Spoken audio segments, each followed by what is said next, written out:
Thank you so much for being here. It's a pleasure to be back to Tel Aviv in the sunny times here. So today we're going to look into the high-level comparison between centralized and decentralized finance. It's maybe not so much a versus, so we're trying to be more like constructive here. We don't think like, or at least we don't intend to like replace it, as so to speak, but maybe learn from its benefits and drawbacks as well.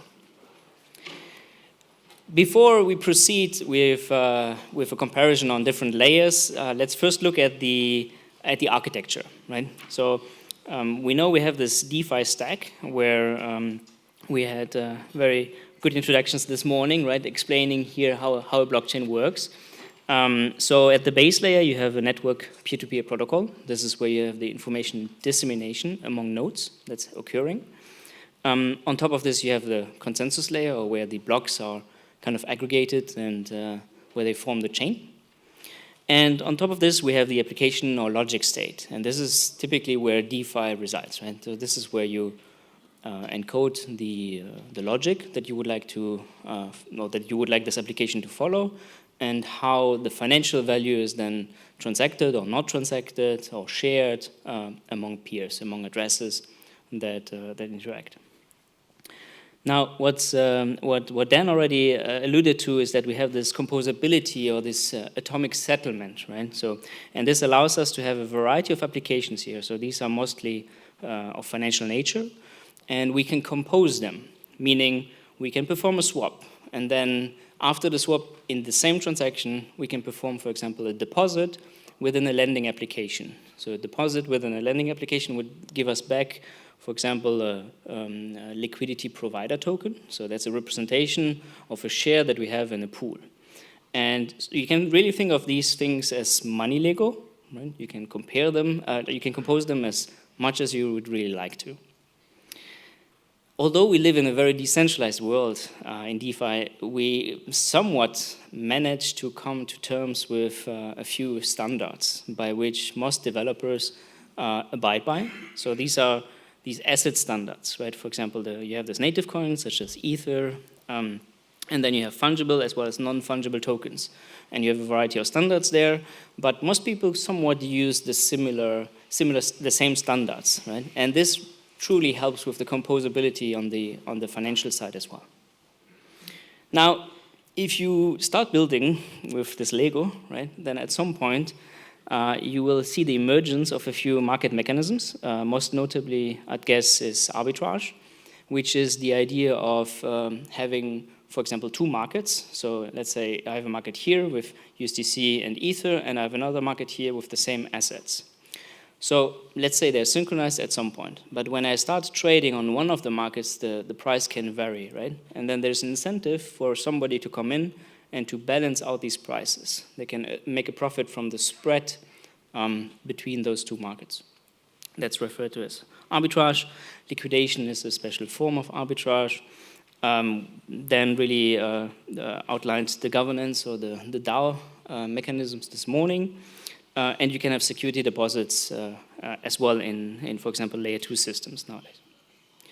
And with these market mechanisms, we also will then encounter a set of market manipulations. Please take the term manipulation with a grain of salt. I'm really not referring to anything legally negative or illegal, so to speak. It's really just most likely some rational thing to do for external actors, unless these things are or become forbidden. Right? So a very common thing that we also discussed this morning is this front running. There is the practice of back running, in particular while doing arbitrage. You want to execute the arbitrage right after a swap, typically. There have been pump and dump schemes. Wash trading is the practice of artificially inflating a trading volume of a token to kind of fool the market that the token is very active. And there are other practices that we won't go too much into detail today. So where's now centralized finance stand? This was all about DeFi, right? But we are supposed to compare it somewhat. Well, centralized finance is all over the place already, right? Decentralized finance and centralized finance really are intertwined rather heavily nowadays. So we've tried to draw this rather informal here map between DeFi and CeFi. But if you look in particular at stablecoins, so this is the logo of USDC and this is USDT.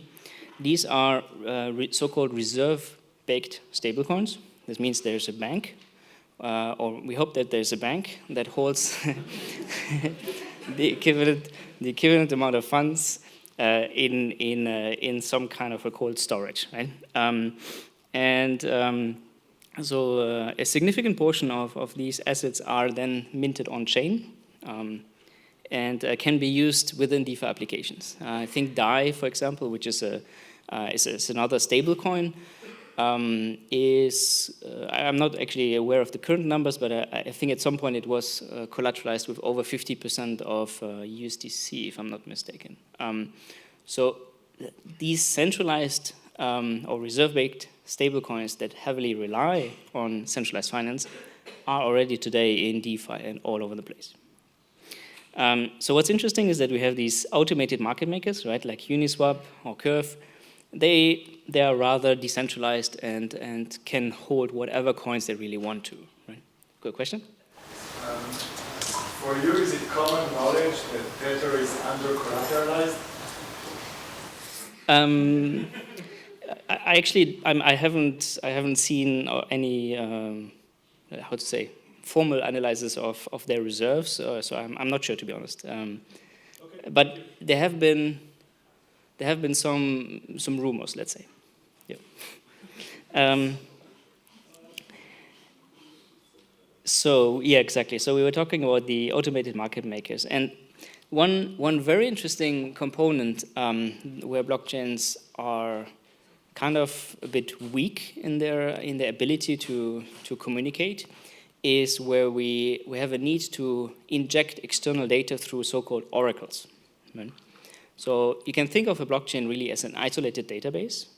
You cannot have an HTTP GET command in Solidity code to get the contents of a website, because then every node would need to do the same and have the same response, so to speak. But there are specialized applications which are so-called oracles. They try to interface with the real world, right? And this is here what the oracles do. And they interface with lending and borrowing platforms. Does anybody have an idea why would they interface with lending or borrowing platforms? Yeah? Interest rates, yes. What else? You need price oracles for debt ratios. Exactly. You need a price oracle for example, the US dollar, right? So you want to know what's the US dollar value of Ether at the moment, right? So how do you get that? Well, you can either go on-chain and ask some of these automated market makers what's the current price. And this has a whole bunch of security implications which are very funny. Or you could also go to an oracle and ask the oracle, can you please check in the real world what's the current price of Ether to the US dollar, right? So that's typically the job of an oracle. So here again, right, you see, I mean, CeFi and DeFi, they're really already like kind of married, right? I mean, hard to separate them. A divorce would be quite costly. All right, but again, I'm speaking in rather informal terms here, and I will remain rather informal, but I was thinking, how can we define decentralized finance? Like, what are the characteristics that we are at all after, right? So we came up with this very simple decision tree, and it's probably not the best answer, but it's some answer that we have to how can we define decentralized finance. So the first question we're looking at is like, are the financial assets somewhat controlled by a custodian, right? If the financial assets are controlled by the user, so whether they are non-custodial, so whether they're not controlled by a custodian, right? So a custodian is typically a bank that holds your assets. So if you do not have this custodian, then we can continue here with our decision tree. If you have the custodian, well, then it's probably centralized finance. So let's assume we're non-custodial. Then the second question is, can someone single-handedly censor a transaction execution? And these are, like this sentence alone, like rings so many bells in my head. Like, what does even censorship mean, right? Which we will try to discuss a bit later today. But is there any person that has somewhat an advantage or a superpower, right? That they can decide what a transaction will do, whether it succeeds or fails. So let's say we don't have this dictator that can kind of like decide on the transactions. Then can someone single-handedly censor the entire protocol execution? So assuming that a DeFi application has a certain protocol and maybe there's some DAO, right? Maybe some entity that has more than 50% of the votes, can they do whatever they want, right? So we have this intermediate states or descriptions of DeFi, where we can have a CeFi intermediary, but maybe a non-custodial settlement of assets. So meaning that the assets are not held in a bank, but they are held on-chain, but there is somewhat of a CeFi or a powerful intermediary or centralized intermediary. We can have DeFi, which is, however, centrally governed, and maybe we can have something as pure as DeFi, right? But to be seen. And there may be many shades of gray in between, so it's not too clear on how to really classify what is DeFi, what is CeFi. Yeah? So cash would on the DeFi category here? That's a good question, right? I mean, you have an entity that can mint it, that can inflate it, possibly deflate it. But it should technically, because it's non-custodial, you hold it in your hand. Nobody else can take it from you. In that case, it should fall under DeFi. Yeah. Okay. Very good question. Yeah? So the first one, if the person has its assets in the hands of a centralized exchange, that already means that it's not a DeFi? Absolutely. So I repeat the question. So if the assets are already in a centralized exchange, so if a user has assets within a centralized exchange, then I would say it's not decentralized finance, right? Even if the assets themselves may be a representation of or heavily linked to decentralized finance. Yeah. Very good. So we have many properties, right? As Dan already mentioned, we have this public verifiability. We can have custody of assets, but there are some restrictions, which we will also go into. We can have some form of privacy or not. This really depends on how you define privacy versus pseudonymity. We can have atomicity and composability. There may be higher or lower transaction costs depending on how much the blockchain is in demand. What's interesting compared to centralized finance is that you have non-stop market hours, right? You can trade at any hour. There's no centralized entity that will say, okay, now it's weekend, the markets are closed, or the market is too volatile, we're gonna throw in a circuit breaker and stop trading now, right? This is typically not happening in DeFi. What's probably also quite interesting is you can effectively deploy decentralized finance tools anonymously. One of the most fascinating stories is probably the DAO, the Curve application that was deployed by an anonymous entity, which just copied the code from GitHub. And that was then the version that was taken by the community. But the actual founders, which are not anonymous, claim to not have deployed the application. So these kinds of funny games can happen on chain. All right, so let's very briefly look at the legal side. Again, I'm not a lawyer, but we have some clear differences here, at least so far. So centralized finance has really strict onboarding and continuous compliance rules, which are, for example, if you open a bank account, then the bank will typically do KYC, so they will check your identity. They will also do AML and CFT. So when you deposit more funds than they were expecting, because typically they ask you how many funds you want to deposit, then they will start asking questions, what's the source of funds? Can you show us receipts where it comes from, etc. Right? So this is AML to verify the source of funds, which is different from KYC itself. Whereas onboarding in DeFi, I mean, either you onboard in CeFi through a centralized exchange, as was suggested, or you can, for example, purchase coins from people peer-to-peer. To my understanding, this has been restricted, or there was local bitcoins, for example, which was quite popular for a while, where you can meet people in the street and exchange coins for some currency that you're happy to accept. But this seems to have vanished for the most part, as far as I'm aware. There is this interesting body, the Financial Action Task Force, which is an institution that sets global policy examples, and these are examples, they're not rules. So these are recommendations, so to speak, where countries can follow, regulators from countries can follow. So it's not too clear how these rules would apply to, for example, DeFi source code. So there are some debates whether if you're just writing code, whether you can already be liable or not. Again, it's to my understanding, this is still gray zone. It's not clear how things are evolving here. So what's also possible is that so regarding transaction censoring, and so miners can definitely temporarily censor transactions if they would like to, right? So they can reorder transactions, they can hold them off, but typically in centralized finance, you have a single-handed, an entity that does single-handed censoring, right?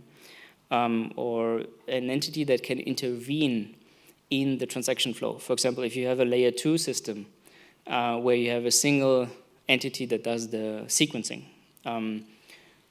or a payment channel hub, right? Typically the payment channel hub has the authority to somewhat intervene in the transaction flow. Then regulators may enforce KYC and AML requirements as well. I actually haven't seen any of this happening on miners or validators as of now. But maybe this could happen. Yeah, we have some, at least on the Ethereum blockchain, we have this proposer-builder separation that I will discuss later this afternoon, which might help to reduce some of the liability of validators as well. But we have the block builders who are still ordering transactions within a block. So they have the ability to at least reorder or censor transactions to some degree. So I mentioned USDC and USDT earlier, and I think it's quite important to understand the contract, the smart contract that you're engaging in when you hold these assets. In particular, they both have a blacklist address, so they can freeze assets. This is most likely, I speculate, this is most likely due to their requirements, their regulatory requirements where their company resides.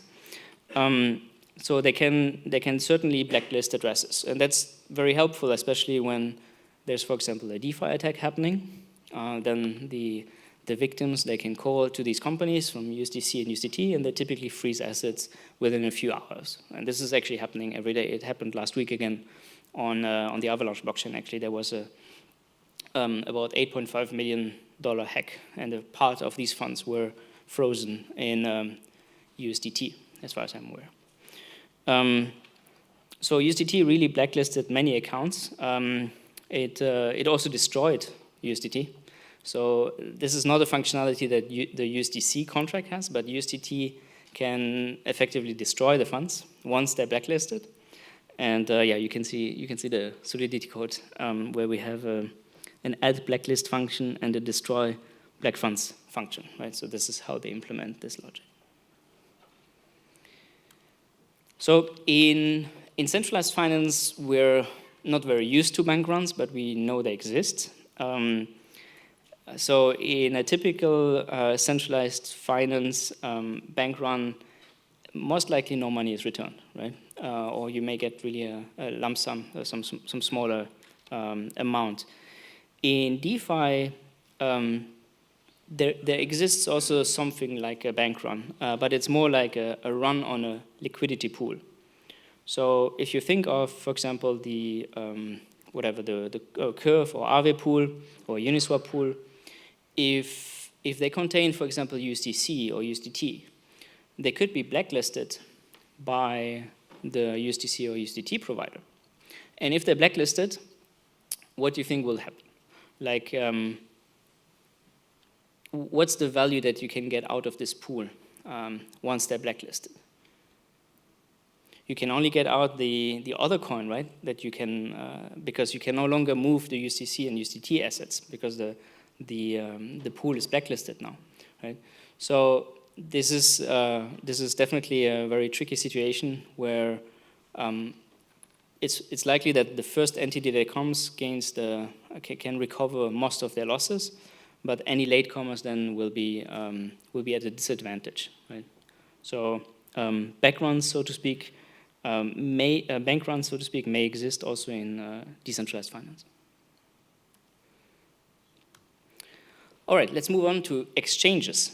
So what's different between a centralized finance exchange and a decentralized finance exchange? So in centralized finance, we have a concept of a limit order book. That's typically how assets are exchanged. And the way this works is we have a trade matching and a trade settlement engine. So this is the entire exchange, right? This builds kind of the exchange. So let's say here we have two different coins, and Eve and Dave, they want to exchange those coins. Then Eve can offer her coin for the other coin, and if Dave is happy to make the swap between those two coins, then the trade matching can send that signal towards the trade settlement engine, which will then effectively execute the swap. That's assuming that Eve here and Dave, they're putting these orders in an order book, right? So and the word limit comes from I'm willing to pay at most this much for my order. So you have this list of orders that each have a certain limit in terms of price. Now, in a decentralized exchange, we need to realize the same functionality, or at least a similar functionality, to enable the efficient swap of assets. So we need to have a price discovery, we need to have somewhat of a matching engine, and then also a clearing system, right?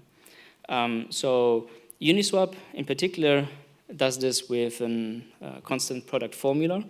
Then there may be other options. For example, we could use a trusted execution environment, maybe some MPC, or some other technique to perform swaps.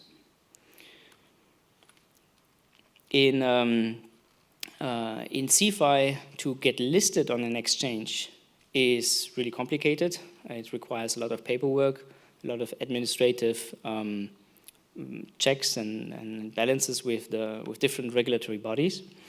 So it's typically you need financial audits, earnings reports, you need some working capital. Whereas in DeFi, if you want to list your coin, for example, on a decentralized exchange like Uniswap, it's rather trivial. You can do this in less than 5 minutes. There are no binding legal requirements that are typically required, unless your coin is a security, I suppose. But there's no kind of centralized entity that will disallow you from listing a coin on a decentralized exchange. Right? So you can really deploy any kind of asset, for example, on a Uniswap pool, if you'd like to. So it's very much permissionless. So how do we combine centralized and decentralized finance regarding arbitrage or high-frequency trading? So we know that in the centralized world, there's the concept of news-based trading. So if for example, the CEO of a famous company is suddenly tweeting something, then there may be some bots that pick up these news and start trading on the markets. The same is probably happening in decentralized finance nowadays. So social media has an important impact on on-chain activity. There are certain on-chain activity metrics that at least showcase this. But in DeFi, what we have quite more pronounced is the trading volume and the number of holders of a particular coin. And we can, in particular, follow the number of holders of certain assets, and we can also find their behavior. So we can find out the behavior of wealthy individuals on chain, right? So what are their tendencies? There's a really helpful YouTube tutorial or weekly video on Glassnode that is simply looking at on-chain metrics, which I can recommend you to check out. So in general, in high-frequency trading, network latency matters. What we see is that on-chain transactions are much slower than high-frequency trading on traditional exchanges. So high-frequency trader on stock exchanges are typically discussing speeds of nanoseconds when they trade, whereas if you trade on-chain, you're probably most likely referring to a few hundreds of milliseconds, which is the network latency between you and probably the nearest validator or miner. Right? So the order of magnitude of the latency is quite different, at least for now. And this is when I'm only speaking about the pure decentralized blockchain network, not the crypto coins that are being traded on centralized exchanges. That's a different story. One really important difference between CeFi and DeFi is this arbitrage execution. So DeFi allows for atomic transactions, so you can compose a variety of actions, and this enables something that's called risk-free arbitrage. Right? So why would it be called risk-free? Anybody has an idea? Yep. So in traditional finance, if you make an initial trade, the price may change between the first trade and the later trade. And so you may not be able to take advantage of the arbitrage opportunity. Right. But yeah, in DeFi, it's all one transaction. And because it's one transaction, you can guarantee that the second part, right, will be done together. Either they execute concurrent, like together, or fail collectively. And it's a really nice property if you want to perform arbitrage. There's still one thing that's missing is if you send a transaction which is failing, then typically you also do pay transaction fees. Does anybody know a mechanism how to send a transaction and even if it fails, you don't pay?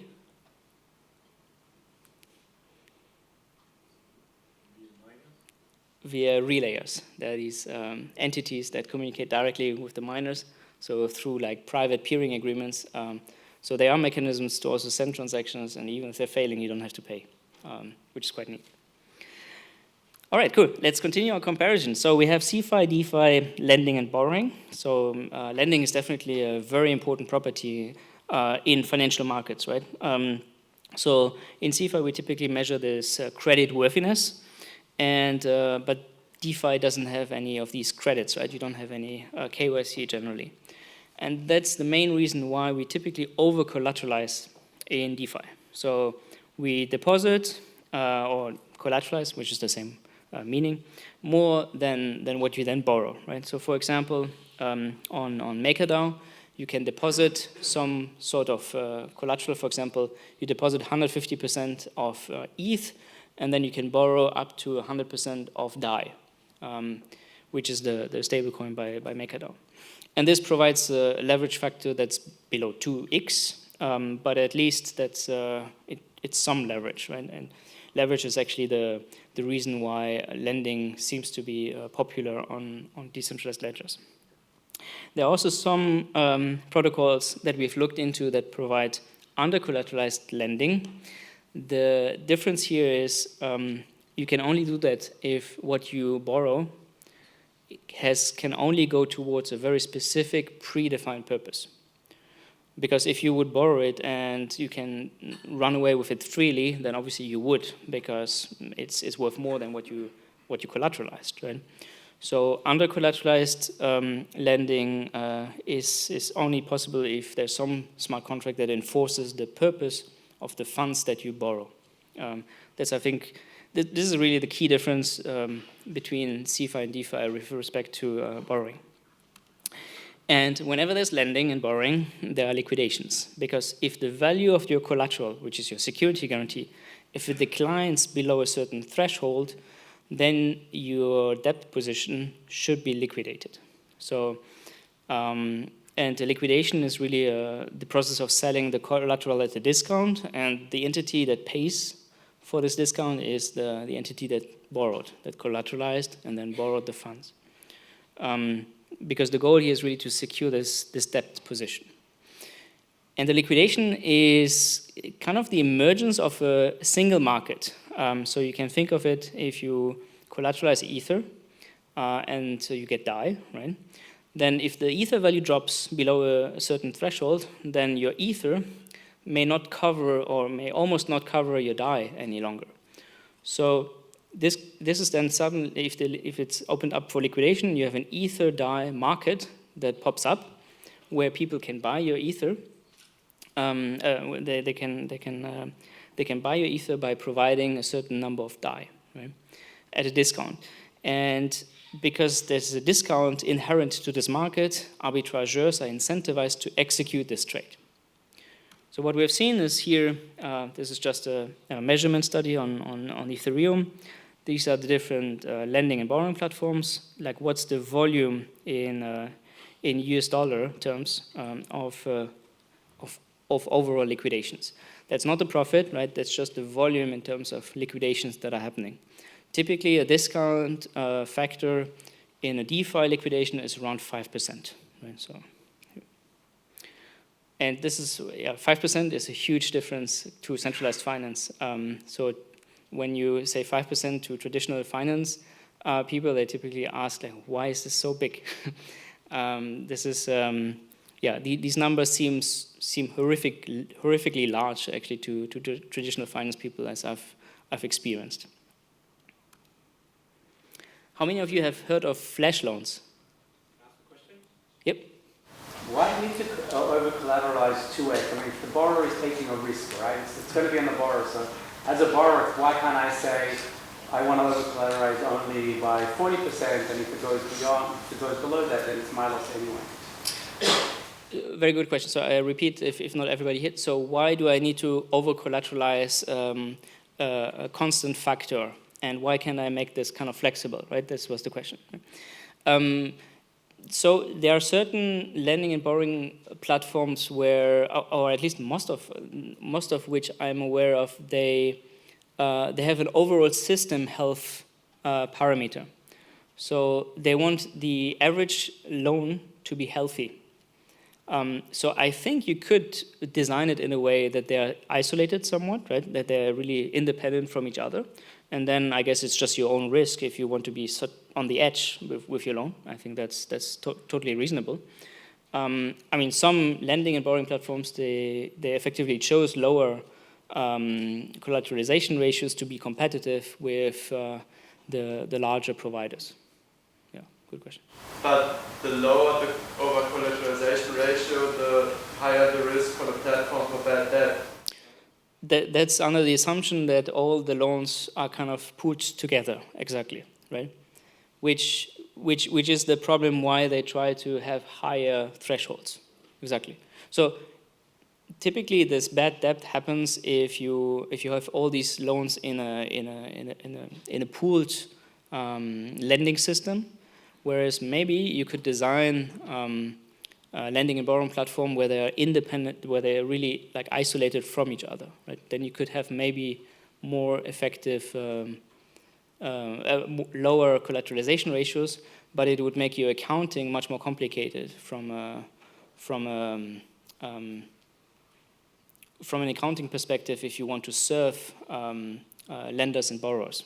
But how would that solve the issue of the risk for bad debt? Because even if I have a isolated position of, for example, I don't know, 1 ETH to 1,000 DAI,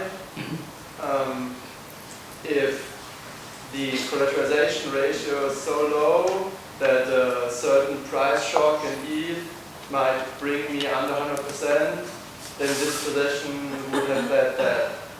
And then the overall value for DAI would be below $1.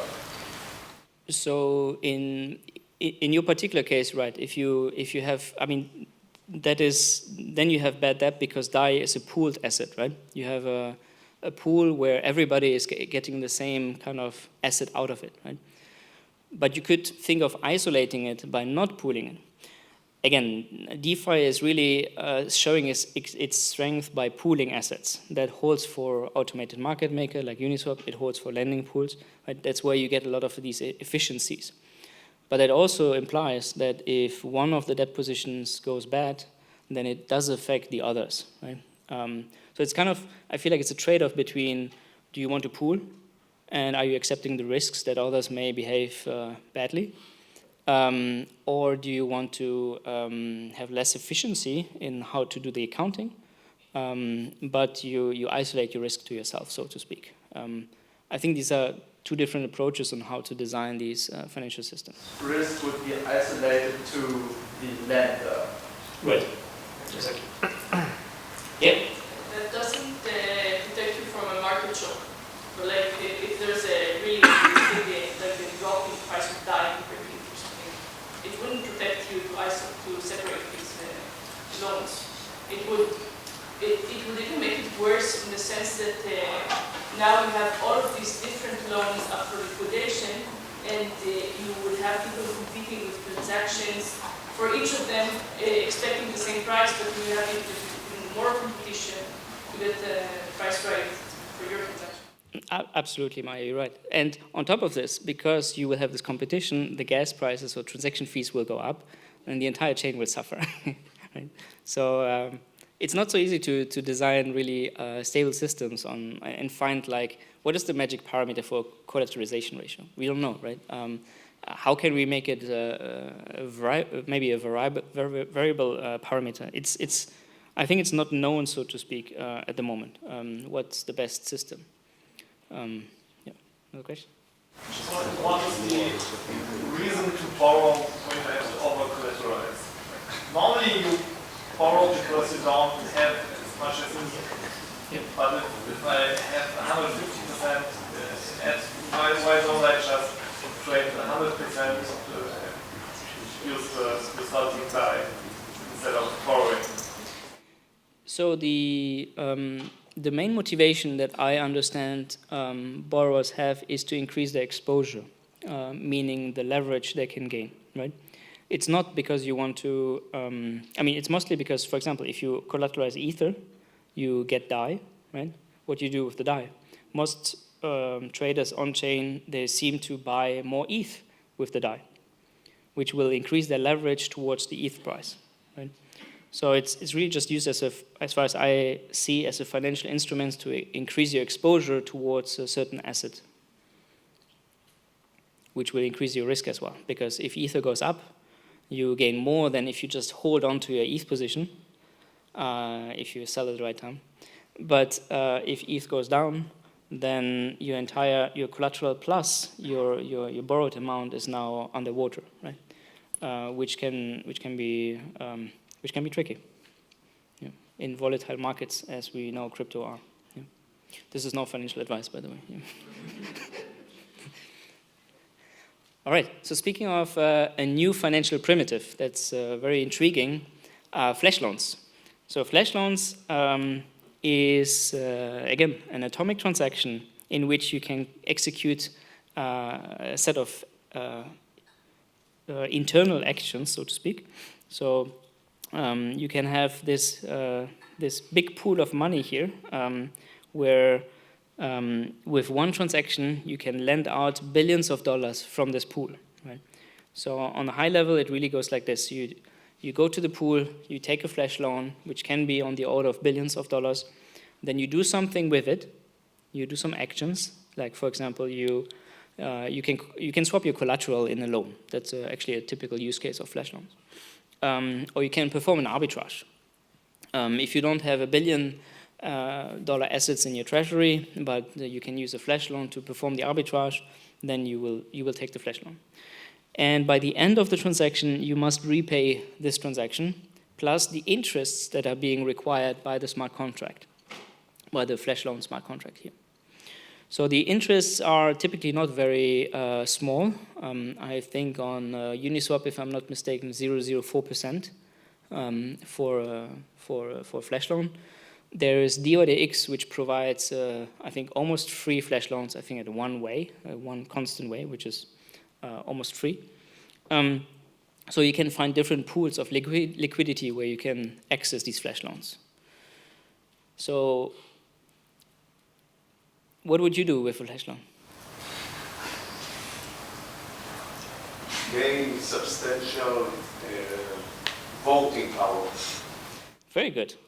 So this was actually a concrete issue in MakerDAO at some point. So I think they introduced a fix whereby you cannot no longer do atomic voting. So where a vote needs some time to become active. As far as I haven't looked into the exact details, but I understand that they had an issue with flash loan voting, where an attacker could have bought a substantial amount of Maker token, then propose a vote on it, and then exit the flash loan again. All this in one transaction. This is no longer possible. But flash loans definitely put at risk governance. Yes. Very good example. I mean, one of the most common examples are arbitrage. So let's look at one concrete example. So here we have DYDX, which is a lending provider. So it also provides the same pool of assets is allowing you to take out a flash loan. So let's say we have an arbitrageur who takes out 2 million USDC as a flash loan. Okay, so that's the first step. The second step is it performs a swap on one market, here the curve Y market, at a given price.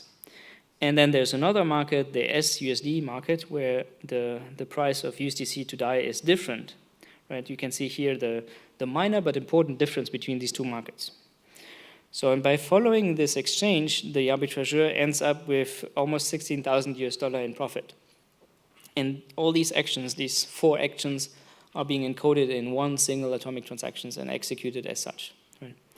So if you don't have access to 2 million USDC, but you do have sufficient assets to pay for the transaction fee to execute the flash loan, then you can perform such games. And this is amazing. Right? This is not something we have in traditional centralized finance. This is something that's really enabling anyone, nearly anyone, to try and play with these financial constructs. Right? You don't have to have assets, millions of assets in your bank. Yeah, but in this example, there is the security of atomic execution.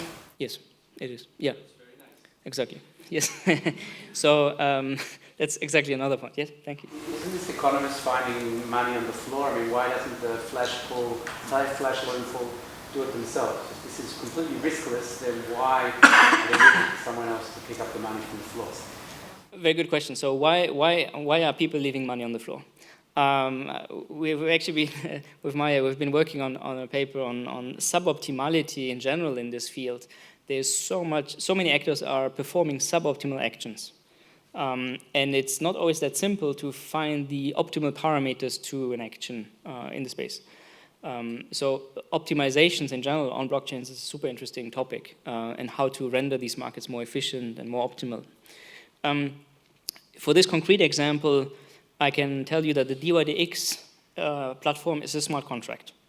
The smart contract does something like lending and borrowing. It doesn't care about other markets, right? Like it doesn't have the ability to look at the other markets and, oh, what's the current price there? Maybe I can do arbitrage, right? So that's why you have external actors. It's kind of similar to an oracle. Like the applications themselves, they don't scout the blockchain itself to find for arbitrage opportunities. And because this is typically computationally expensive to find such opportunities, there must be some off-chain entity that does this for you, right? And that's the reason. Yeah. Does it verify that the whole cycle is completed and you come out with the exact amount, etc.? That's a very good question. So besides the atomic composability, you can even have a guarantee that if you execute at this blockchain state, which is, for example, the top of the next block, you can simulate locally, right? You know, okay, what's the current block? Oh, okay, this is the current block. Let me compute the state of the chain at the end, like meaning after the last transaction, which corresponds to the new state on the top of the next block, right? So you can have a simulator that you code, for example, in Golang on top of the Geth client for Ethereum, which then will simulate the transaction before you broadcast it, before you send it out to the miners. And you will broadcast it only and only if it's positive, right? The DXDY, the DYDX loan will be given regardless of, they don't attribute the flash loan after checking the validity of that full cycle? That's a very good question. So I may have skipped it a bit too quick. So here, this pool is given out under the condition that the asset is paid back by the end of the transaction. Right? So if by the end of the transaction here, step 4 is not occurring, then because that's an atomic transaction, the EVM will say that the transaction fails, and that implies that step 3, 2, and 1 are not happening. Right? Even if you executed them already, they will be invalidated. That means the blockchain state, there will be no state transition, so to speak, which this transaction can affect. Yeah, very important. This last step, check whether you get the money back. Yes. It seems rational for every miner in the world to run front-running software from Flash codes, right? It seems rational too? For every miner in the world to run front-running software on platforms, because it's like risk-free, and if you're a miner and you see a flash phone that is positive, you must try to front-run. Right. Put it in the block.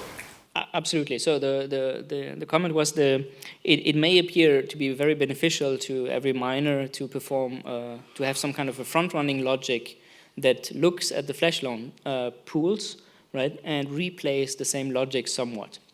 I would even go a step further. You should not only look at the flash loan pools themselves, but at all transactions, right?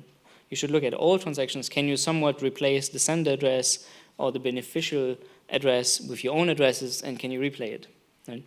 In general. So we right. I shouldn't go too far. We have a MEV lecture indeed. Okay, good. All right. So what about stablecoins? So we already discussed a bit about stablecoins regarding DAI, but in general, there are 3 types of stablecoins. So they're reserve-based, leveraged loans, and algorithmic supply adjustment coins that we can have. And there are varying degrees of centralization or decentralization. I think I mentioned that DAI is, for example, backed by over 50% by USDT or USDC at some point. So they're definitely heavily intertwined. And you have a variety of stable or maybe not so stable coins. So as you can see here, this is the price over time. It seems that USDT and USDC as reserve-backed coins are more stable. Please mind here the y-axis, which has a different scale, than DAI, Ample, or ESD, for example. Right? So stable is really more of an objective term, and not too a subjective term, not too well defined. Yep. How much time do I have still? Okay, cool. So what about security? We have looked at these different layers of the system architecture of DeFi, right? If you look at DeFi security, you really have issues and concerns on all the layers. In centralized finance, there are some aspects that can be, I guess, better controlled because people just don't have access to where money is stored, or typically should not have access to. In DeFi and decentralized systems, you have these different system layers, such as network consensus or application layer, and there are very different attacks that can occur on all these layers. So what we've seen is that many of these attacks, many of the attacks that we have inspected, typically focus on a particular layer in isolation. The ultimate attacker, and I hope you will write some papers on that. The ultimate attacker would compose the vulnerabilities on multiple layers in order to really crush a system or to exploit a flaw. Right. So this would be really, I think, powerful. So what about the market manipulations? I mean, there are a variety of market manipulations that we have seen before, that we have discussed here. In general, there have been decades of creative traders in centralized finance, and I can recommend you to go, for example, on investopedia.com and look at market manipulations. and you can check how you can apply these to DeFi. And many of them do apply in some form or another, right? So you can really explore the space. One particularly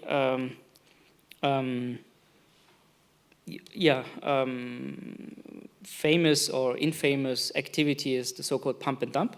So where there are a certain set of entities, they coordinate, for example, in a Telegram chat and or social media group, and they all say we're gonna buy at time X on day Y a certain coin, right? And they all rush into buying this, and then they start to create this frenzy where the market will see, oh, people are buying this. Then the market appears to think, well, it can only go up, and that's when the pump and dump guys are typically starting to sell and make a lot of money on the back of other people. Right? So this is something that we have seen in DeFi quite frequently. Coins are being manipulated. So that's also something you could study. There are some papers already on how to predict what will be the next pumpable coin, so to speak. It's interesting, but it's I think the key insight here, this has a lot to do with social sciences, right? I'm not an expert in this field, but this is where it gets really interesting because we can go to other communities that have studied these phenomena for many decades, and we can learn from them. So lastly, we have one other aspect in CeFi that is different, I understand, from DeFi is the so-called sandwich attacks. We will discuss this more also in the MEV lecture and more in detail. But on a high level, you can sandwich a transaction of a user. You can sandwich it with two trades, one front-running and one back-running trade, and extract, so to speak, the profit from this victim, from the meat that you're sandwiching. That's typically called a sandwich. You're observing the mempool, the public layer, as we discussed this morning, and you can squeeze out the profit. I actually checked this last week. I estimate that 6% of the swaps in general are sandwichable. So 6% of all swaps on Ethereum. And I estimated that the average profit per sandwich is on the order of $15. So that's a lot if you are an entity that has the ability to view, for example, like transactions such as a miner or an aggregator, etc. All right. So what about privacy? Do we have privacy in DeFi? No? So why are the regulators so afraid if everything is transparent? So blockchains with DeFi are mostly pseudonymous. They're not anonymous, right? So we can see balances, transactions, timestamps, amounts, all are kind of public. And you can, in particular, look up the super wealthy DeFi accounts yourself. So, for example, look at here. We have some address. That's unfortunately not yet mine. This is an address that starts with 3DD. So it has about $4 billion US, and at least this platform is estimating that it's earning about 300K a day through DeFi farming, which is a process whereby you put money, you lock money into a smart contract, and the contract rewards you for that action, right? For keeping your funds in the contract. For example, through transaction fees that the contract is accumulating. You can see here the portfolio on different chains. So, for example, you can see that 2.9 of this is on Ethereum, 1.1 on Binance chain. And here, if you go down, you also have the entire breakdown of the wallet, what kind of tokens are in there, etc. Right? So, not much privacy. So, if you do know the name or the entity behind this wallet, then you understand the entire financial treasury. So, if it's all different chains, how do we know it's the same sort of account? Very good question. So typically, as Dan already mentioned this morning, right? Many of these chains have the EVM implemented. So the advantage of having the EVM is not only that you can apply the same kind of smart contracts and logic with your wallet when you interact with them, you typically also share the same, or you can use the same private key to authenticate a transaction on-chain, right? Yeah, and that's what people do. I don't think it's very wise, but then you're linkable across chains, right? So once you get de-anonymized on chain A, then it's clear that you own all the other addresses on the other. Let's say this person wanted to become less visible, they could distribute into a million different addresses, right? Right. Well, they would have to think how to do that without linking them, but... So the key point is you always need to pay transaction fees, right? So how do you pay transaction fees? You need to have some source of funds to pay for those. And that's typically where it gets really hard to break the linkability between addresses. But that's why we have mixers, right? So mixers, they try to break the linkability between blockchain addresses. Maybe some of you have heard of Zcash, which is quite actually a very famous and has been around for many years already. So in Tornado Cash, it's a zero knowledge proof application on top of Ethereum that kind of mimics how Zcash works, but just within an application, within a smart contract on Ethereum or the EVM chains. And this is where you deposit coins. I will actually speak more about it in the following lecture to give you more details, right? But we will discuss then also the issue of transaction fees. Yeah. So yeah, this lecture is mostly to show you the differences between CeFi and DeFi, right? You can see these are not problems that we typically have in CeFi, where you can see the entire account balances, okay? Very good. So what about the synergies, right? How can we learn from each other and not repeat mistakes? So there have been multiple significant price declines in cryptocurrencies, right? Just to name a few here, on the 19th of May, 2021, minus 40% in less than 24 hours. But this is not something that you see often in the S&P 500, right? The traditional finance domain. If you go over 8% decline, then typically, okay, we're going to stop trading today, right? They issue the circuit breakers. So centralized finance exchanges have had issues in trading. Maybe some of you remember the GameStop event with Robinhood. And yeah, then these platforms typically, if they're not sufficiently resilient, they go down. And I have to say, it's not necessarily the issue of the platforms themselves. It may be issues behind market makers they work with, etc. Right? It's actually sometimes more infrastructural than the fault of, for example, of Robinhood in this example. Right? It could really not be their fault. Maybe their system was perfectly fine, but if the infrastructure behind is not supporting the transaction volume, then they have no choice but to stop trading. Right? 2 minutes, okay. So DeFi seems to operate well, but with costs with a certain heavy volatility cost in that sense, right? Which is costly. So in particular, this volatility affects the coin value, but also the transaction prices that can grow significantly if you want to create a transaction, if you want to swap assets, if you want to exit a liquidity pool.